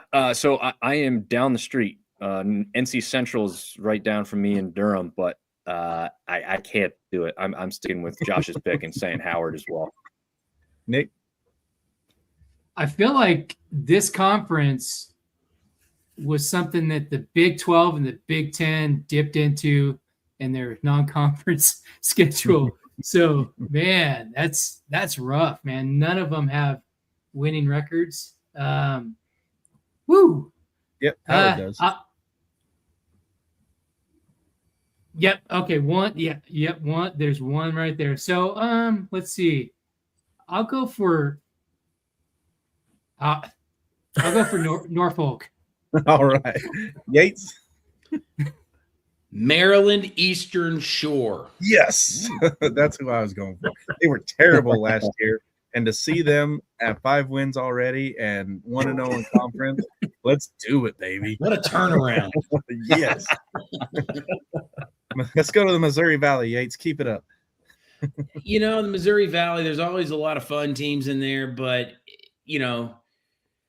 because Drake is always a fun pick for them, even though they always get passed over in the tournament. But give me Murray State this year. I think the Racers are off to a racing start. Yep. I almost want to pick Illinois State because of the success they had in football. And, well, heck, let's just do it. Let's go Illinois State to mimic the success of the football team. Nick, who you got? I have got to go with Murray State, man. Yep. Dom? Yeah. This one kind of easy. I mean, John Morant, Murray State Racers, baby. Josh? I see you nodding in agreement. Yeah. Murray State, they're the 4th best in the conference KP wise, but by far the best offense. So got to go Murray State. John Morant days. Let's go. Moving on to the Mountain West, and we got 3 Mountain West homers here. So I can halfway guess who everybody wants to win that, but let's see if Nick can be subjective. Nick, who's winning the Mountain West? I think it's going to be San Diego State myself. Nice. I think it's tournament or bust for the Broncos, unfortunately. Yeah. Josh? Yeah, San Diego State. They're that team every year, and that's them this year again. I'm going Utah State. They're going to get that tournament monkey off their back. And their only loss 5 points to or excuse me, not 5 points. 13 points to South Florida. But they rebounded nicely and they've blown everybody else out, including Colorado State 100-58. So I'm going Utah State. Yates? I'm going with San Diego State. And Dominic. San Diego, the whales. We'll skip the rest of that part, actually. That is the correct translation. All right. The Northeast Conference, who you got, Josh? Northeast Conference, we're going to go Long Island on this one. Dominic? Yeah. Who doesn't like the mascot Sharks? So I'm Long Island as well. Yates, who you got? You know what? I don't know anything about this conference except for this one team, and give me them because of what they did in the tournament a couple of years ago. I want Farley Dickinson. Let's go. Yes. 4-11, Farley Dickinson. Yes, love it. Nick? I'm going to go with the Lindenwood Lions. Well, let's get you in the right conference. Yeah. You're in Ohio Valley. We're talking the Northeast. Okay. One up. Eastern-ish. Say, wait, what? Just rapid fire still? Okay. Yeah. He's already on to the next one. It's all right. Okay. Yeah, I'm going Long Island. Nice. Yes, Long Island for me too. Ohio Valley. Nick, who you got in the Ohio Valley? Go Lions. I would have laughed so hard if you picked somebody else. Dominic, who you got? Oh, let's see. Who do I have in the Ohio Valley? Tennessee State Tigers. Nice. Josh? Are you guys familiar with the luck rating on Ken Palm? Because Lindenwood's number 18 with luck rating. So let's go Lindenwood. Nice. Yates? Give me the Skyhawks out of UT Martin. Nice. I'm going SEMO, baby. Give me Southeast Missouri, the Red Hawks. It's going to be Hawks versus Hawks for the championship. Let's get it. Hey, real quick. I think this is the first conference all 5 of us picked somebody different. Nice. Wow. That's a I think it's the really first one. Yeah. Well, that's nice. cool. Let's roll with the Patriot. Can we do it again? Who you got, Yates? Colgate. Nice. Josh? Colgate. There you go. Dominic? Navy. I gotta go with Navy midshipman. Nick? I'm going to get all holy on you guys, and I'm going Holy Cross. Nice. Excellent. Let's see that. It'd be nice if they win, but I'm going Navy as well. All right, let's get into Yates's. I think it's time to crack open the big inch, don't you think? Let's crack this big inch open. There it goes. Nice. Yates, who you got in the SEC? I'm going to be very biased. Oh, wait a minute. Hogs. This is going to be the Razorbacks year. I think with the non-conference schedule that we laid out, the teams that we played, and the games and how close all of those games were, I think we're battle tested. So give me the Hogs, but if it's not going to be them, I'm going to go with probably Alabama, but Hogs.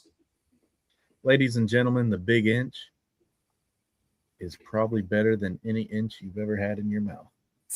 So, Oil Horse Brewing Company, Longview, Texas. oilhorsebrewing.com. Get you a big inch. It's a very nice nightcap. Ladies and gentlemen, Mr. Sam Gillette's point of view is his and his alone. It does not represent What Johnny said. Josh, who you got in the SEC? Coming into tonight, I said the winner of whoever is Bama Vandy tonight. So right now, Vandy's up 6. I'm going to go Vandy. Nice. Dominic? Nice. Well, I didn't even know that score because I'm not, my computer slows down when I get too many things going on here. So I'm not running the scores in the background. But I had Vanderbilt picked before. As we've gone down, I just referenced their schedule once again. There's like 2 or 3 teams we were talking about possibly being the automatic qualifier from their conference. They've already beaten. So yeah, I'm going to stick with Vandy. Nice. And Nick? I think John Calipari is the best coach in the SEC right now. So I'm going with the Pigs. Give me 14-0 Vandy. Let's go. Give you a fun fact about John Calipari. I used to hate that guy, but now I love him. I wonder why. It turns out. Weird. He's got the best story about like players buying into the program, and it's about poop and ice cream, right? And the big inch. And if you find if he's got one of those players that just don't buy in, he's like, man, you're the poop in the ice cream, because you put one little pinch of poop in any amount of ice cream, it makes the whole thing bad. It's worse than a big inch. Yeah, that's accurate. As an ice cream connoisseur, I agree. As an ice cream connoisseur, and I know you're in Texas, and I can probably guess your answer to this. Blue Bunny or Bluebell? Oh, Bluebell, 100%. Oh, God. 100% Bluebell.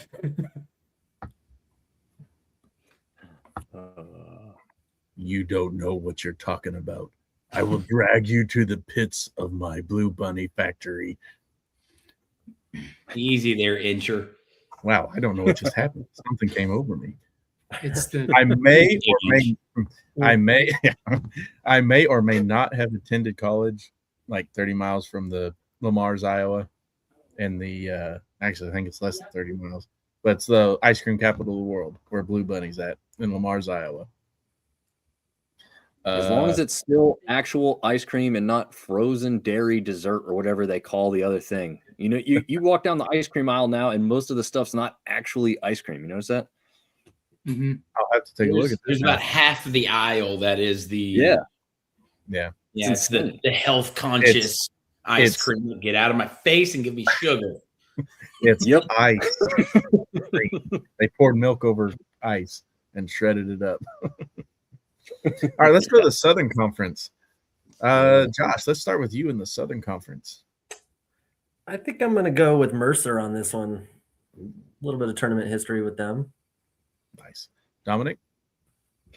Yeah, I mean, as an App State fan, we spent plenty of time in the Southern Conference. They have a great tournament in Asheville, North Carolina, and kind of recent bias here. I'm going to go with the Wofford Terriers. Nice. Nick? Well, shit, man. I was going to pick Mercer, then I was going to pick Wofford. I'll go with Wofford. Yates? Funny feeling. I think it's gonna be Wofford, the Terriers. We all can't be right, but give me Furman. Furman's gonna make a run this year. There you go. All right, Hogs beat Ole Miss, so we're good. Nice. That makes them, and this is a fun fact, 2-0 in conference for the first time since the 2014-2015 season. Wow. That's crazy. We've either been 0-2 or 1-1 in conference to start conference every year. I think it was the 2012 season, and fact check me if I'm wrong. I think I heard this somewhere. But the 2012 season was the last time that they had 6 undefeated teams at this point in the season. Wow. I have not heard that. So it might have been even sooner than that, but 2012 sticks out for some reason. Well, tell them to stop beating up on the Sun Belt. Nope. Give me your players, transfer portal. Yeah. Heading over to the Southland, I'm going McNeese, even though they finally lost a game in the Southland to where'd it go? It wasn't Michigan. It was not Incarnate Word. Is Incarnate Word in the Southland? Did I miss it? Yes, they are. Yeah, they are. So they lost Incarnate Word, and then they got drubbed by Michigan. But still, give me McNeese State. They had a great season last year. I think they're going to duplicate it this year and run the tournament and make the big dance. Dominic, who you think? I'll go back with kind of a recent one that's on the top of my head when I think about this conference is Stephen F. Austin and the Lumberjacks. Mm-hmm. Right down the road. Jacks. Yeah. I think Yates and I attended a FCA game day down there a couple times. We did that. And then we were also in a band competition down at SFA. Yep. Yeah. We're band nerds. You guys are in band camp? Marching band. Yeah, it was one time. Yeah. There was no big inch available. Yeah. There was a flute. There was a flute? Might have been. Yeah. Who wants to go next? I lost track where we're at. We are still in the Southland Conference. So. There we go. I started, didn't I? Yates, why don't you go next? Let's go with Nichols. Let's just see what happens with them. I don't know if it's going to be them or not. Yeah, Nichols started 0-7, and now they're on a crazy big run. But I got to go with SFA. Just that recency bias. Mm-hmm. Yeah, it's crazy to see how early the Southland Conference kicked off. I mean, they're already 6 games into their schedule, their conference schedule. Yeah, that's crazy. Where everybody else is at 2 or 3. Yeah, Nick. I'm going to go with the Lumberjacks too. Yeah. And I think part of that too, isn't the Southland, isn't that one of the first conference championship games? Yeah, they're usually going that week before all the major conferences are. So there's that the UTRGV, the UT Rio Grande. Yeah. We State played them. Yeah. Did pretty good for their KenPom and net ranking too. The Vaqueros. Mm-hmm. Yep. They who was it? It was the Pan Am merged with someone and they made UT Rio Grande. I don't remember, but it used to be Pan Am. Now it's UT Rio Grande. And I think aren't they the farthest, the most southern university in the states? They're down. You can throw a rock and hit the border, I believe, from their campus. If you have a big arm, like Peyton Manning big, but I digress. And it's a really small rock, and it's on a boom. Let's go to the SWAC. Who we got in the SWAC, Josh? I mean, this is another yikes conference, but the only thing sticking out here is Grambling, I guess. I don't know. Yeah. Dominic? Yeah, Grambling for me too. It's not a whole lot to impress on it. So, from the conference itself, but Grambling's my pick. Yeah. Nick? I'm going to go with Alabama A&M. They're only 1 game back, and they're the only other team with the winning record. So, and that's my expert analysis right there. You know what? I am total agreement. Give me Alabama A&M. Well, I am not. I'm going to go with the team that I really thought Yates was going to pick. Give me Arkansas Pine Bluff. I don't hate it. I do love those old Golden Lions. I do not love Pine Bluff. Don't go to Pine Bluff. Stay out of Pine Bluff. Lot of crime. That just means they're battle tested before they even hit the court. They wake up every day ready. All right, let's go to the Summit. Who we got in the Summit? Who haven't we started with? Let's go, Dominic. Who's in the Summit? Yeah, so this is a newer team at the Division I level, the St. Thomas, Minnesota Tommies. If you've seen their campus, it is absolutely gorgeous with top flight facilities. So I think they're going to continue that 12-4 start and keep it rolling. 13-4 now. 13-4. Okay, there you go. See what happens whenever you pre-game. You miss some things. Top flight of the world, Craig. Top flight of the world. Josh, what you got? Yeah, I'm going to go with Dom on that one and go with St. Thomas. They got the best Ken Palm stats of all of them. So Yates Yeah, go ahead and give me the Bison out of North Dakota State. and Nick. Yeah, I got some oil field tie-in with the NDSU, so I'm gonna roll with the Bison as well. All right. I'm going St. Thomas just because I thought they were going to make it last year and they came just short. Actually, did they make it last year? No. Who was it last? Was it South Dakota or Omaha? There's a couple teams in the Summit League I thought had a chance to win it last year. I'll have to look it up, but I'm going St. Thomas. Jackrabbits. They usually have a pretty good history though. yeah, They do. They're South good. Dakota State. So And Dominic, I'm going to let you lead this one off, and you can take as much time as you want, giving a nice little conference preview of your beloved Sun Belt. Well, as I said, unfortunately for me and a lot of the fans of this conference, we are not great in basketball. Our first, second, and third team best players of the conference from last year all pretty much left. And just like last year, all of our teams seem to struggle mightily on the road. We do have two teams real close to each other that hate each other tremendously in Troy and South Alabama, who have both been pretty good. South Alabama won the regular season last year. Troy got the auto bid by winning the conference tournament. Scott Cross, the coach down there, wins 20 games almost every season. I think he's on his 6th or 7th now he's strung in a row. So a phenomenal coach who just continues to reload. There's a kid named Thomas Dowd and Victor Valdez. That duo is dangerous. So Troy could find themselves back there again. But I'm going to go off the radar just a little bit. It's not going to look off the radar when you look at the standings, but as far as who people thought was going to take this conference at the start of the season, no one said Georgia Southern, but they put themselves up there, and they have a kid by the name of Spud Webb. And yes, that name is familiar to people who know basketball. I got to see them go head-to-head against Georgia Tech in person. I came away really impressed. They did not win that game, but they very well could have had a couple plays gone a little bit differently. I think Georgia Southern Eagles, as much as I hate to say that as an App State guy, Georgia Southern Eagles looking like they might take this conference. I think the App State just revoked your media credentials and everything else. They were probably the ones that broke into your truck. They probably were. That's a good point. Josh, who you got? yeah, man, Spud Webb. I had to look it up. Was there a relation? There's not, but leads the team in points, assists, and steals.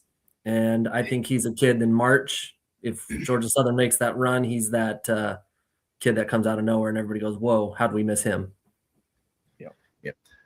Before we go to Yates, I want to say this because I think he's going to say it. Give me Arkansas State. Yates, who you got? I thought I was going to say Arkansas State, but you brought up Scott Cross earlier, right? And I know he's a heck of a coach. He was at UT Arlington just down the street, from us over here. So I know how good they are. I'm taking Troy. Ooh, dang it. That was my second pick. Nick, who you got? Well, I was going to go with Georgia Southern, but I want to be different. I'm going to go with our fellow conference mate from next year. I'm going to go on a limb here, and I'm going to root for Texas State. All right. Wrong. My bad. That was me. Moving on to the West Coast Conference. Why is it going to be Gonzaga? Yates, go. Because St. Mary's is going to beat them, and it's going to be the St. Mary's Gales. Nice. Josh. I want to so bad, but Boise State beat St. Mary's, and I'm not super impressed with our beloved Broncos, so I gotta go Zags. Dominic? Yeah, this one was kind of easy for me. I think, St. Mary's is probably the biggest challenger, but I'll stick with the Zags. Nick? Yeah, it's a Zags. Could this be the year that the West Coast Conference gets 3 teams in? You got Santa Clara sitting right there. You got San Francisco, who's not horrible. I'm going Zags, but could the West Coast Conference get 3 teams in their final year? A good conference. Yep. Yates, you think it's the last year they got Gonzaga in their conference? Do they get a bid thief and send 3 with Gonzaga and St. Mary's and maybe Santa Clara or San Francisco as a bid thief? If all of those teams can actually maintain what they're doing, I mean, there's a good argument to get at least 3 teams. Yeah. But watch out for those San Francisco Dons. They're a tough group. Yeah. Dominic, Josh, you have anything to add to the West Coast Conference? I'll say no on the extra bids, and the only reason I'm looking at that is I'm looking at how they've done against the top teams, right? They don't have any wins except when you look at Gonzaga. So they're going to weigh heavily on Gonzaga, but I don't know if they're going to weigh the rest of this conference favorably because they don't have the strength of schedule aspect that you're going to be looking at. You're going to talk about a fringe team in the SEC, the ACC, the Big 12 before you're going to talk about these because they're going to have the strength of schedule every single time. Right. Well, let's go to the last powerhouse conference. We saved the best for last. It's the conference that's going to run the table and finally put an end to power conference reign. Out of the WAC, Tarleton State made a run in football, and they're going to make a run in basketball too. Give me Tarleton State to knock off Michigan in the national championship game, upsetting Michigan's chance of going 40-0. Yates? Nice. I don't think they're getting to the championship. They might barely make it out of their own conference championship. You give me Tarleton State. Yeah. Josh, what you got? Boise State played Utah Valley, and a kid named Jackson Holcomb stepped up and kind of made that game look a little interesting. And so I've kept an eye on him. Watch Utah Valley this year. All right. Nick? Yeah, I'm going to agree with Josh here with the Utah Valley for the WAC. And Dominic. Well, Yates referenced UT Arlington earlier. Scott Cross's career there. They used to be a Sun Belt member. Completely biased decision here. I'll go with the Mavericks to take the WAC. All right. Nice. That's a fun gym to go watch basketball into. Fun fact, I went to a Boise State UT Arlington game 10 years ago. I don't know. It's been a while. But yeah, it is a fun gym. Yep. Nice. I think they were it just opened the year prior. They still had a bunch of construction stuff going on. So, or either just opened or just renovated. Regardless, still a fun. So yeah, that's our conference championship. Now, the fun part. Who is your Final Four? Who wants to start with their Final Four, or do you want to give the audience something to look forward next week? By a show of hands, who says next week? We can do a tease. I mean, I'm ready. Let's do it. Let's do it. All right. Kick us off. Your Final Four. Well, I got to pick the 4 that I picked, all right?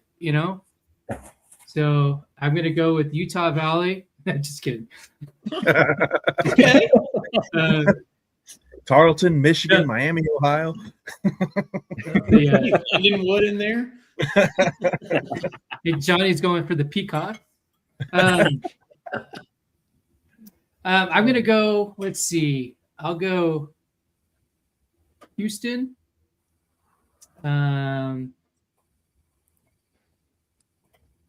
Michigan. Arizona, and the Zags. All right. Yates, who you got? All right, I'm going extreme bias, but I'm throwing the Hogs in the Final Four. It's been a while since we've been there, 1995. But we're gonna make it. Then give me Michigan State. Tom Izzo. That's Yep, good. I think it's Izzo time there. Give me Houston. And then I think we're going to see one more out of the SEC. And in that team is going to be the Alabama Crimson Tide. Okay.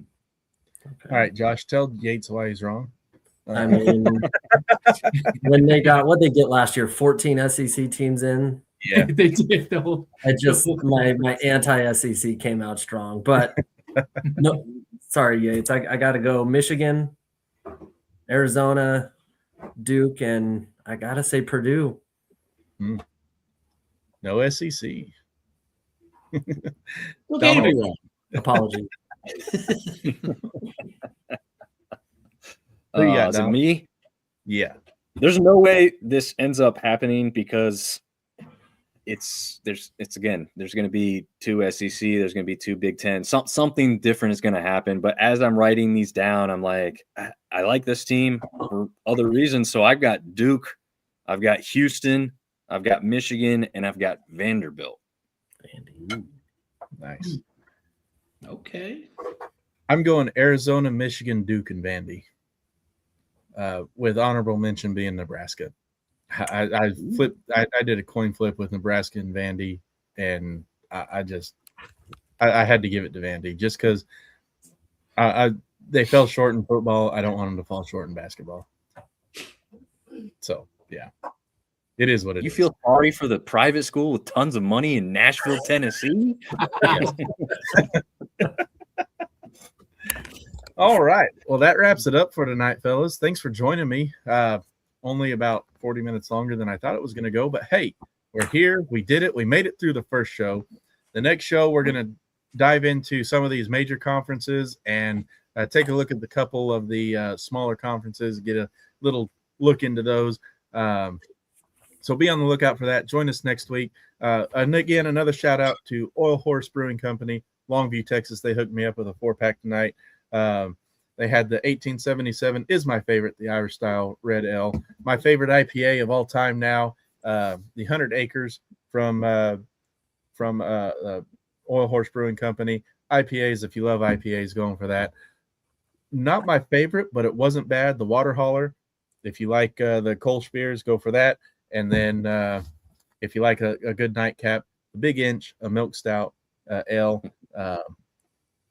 Really good, has some great chocolate and coffee flavors, back flavors to it, if you like that kind of thing. So Nick, Dominic, Josh, Jonathan, you guys have anything you want to shout out? Jonathan, why don't you shout out your brewery of choice one more time? Shout out to Armor Brewing Company in Allen, Texas. They make obviously all their own brews there, but it is made from veterans, and their proceeds go to help veterans, first responders, and then they also donate to other children's charities. So shout out to Armor Brewing. This Gary, the best boy, right? There you go. It's a little golden ale with their golden retriever on there. Shout out. All right. Well, thank you guys for joining us. Dominic, did you want to shout out your Coastal Carolina again?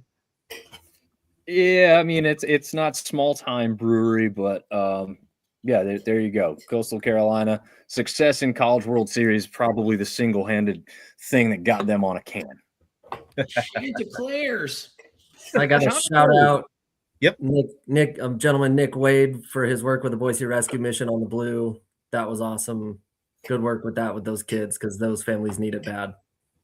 Yes, that was a good thing to do. Nick, we'll let you go ahead and you want to recap Bronco Nation on the Blue or Bronco Christmas on the Blue? Yeah, it's just I've just been blessed to be put in a position where I can help out here locally, and every year we adopt about 17 kids from the rescue mission. I mean, they have no homes, but we can, for one evening, we can brighten up their Christmas season. Along with the student athletes at Boise State, and get everything that they want on their Christmas list. And I get more out of it probably than they do because just to see the joy on their face, it, makes me feel good, and it's more of a blessing to me, I'm sure. But I do want to shout out. I want to shout out the physicians who are going to be working with me tomorrow. Please take care, and then also And avoid the big inch. and I do want to shout out Arizona and Kansas State for kind of prolonging the Bronco game. They just started the Bronco game. It's 9-8, Boise State over Grand Canyon right now. Nice. All right. Well, thank you guys for joining us tonight, and we will see you next week. And like, subscribe, follow, doallthethings.com. See you next week. Take care.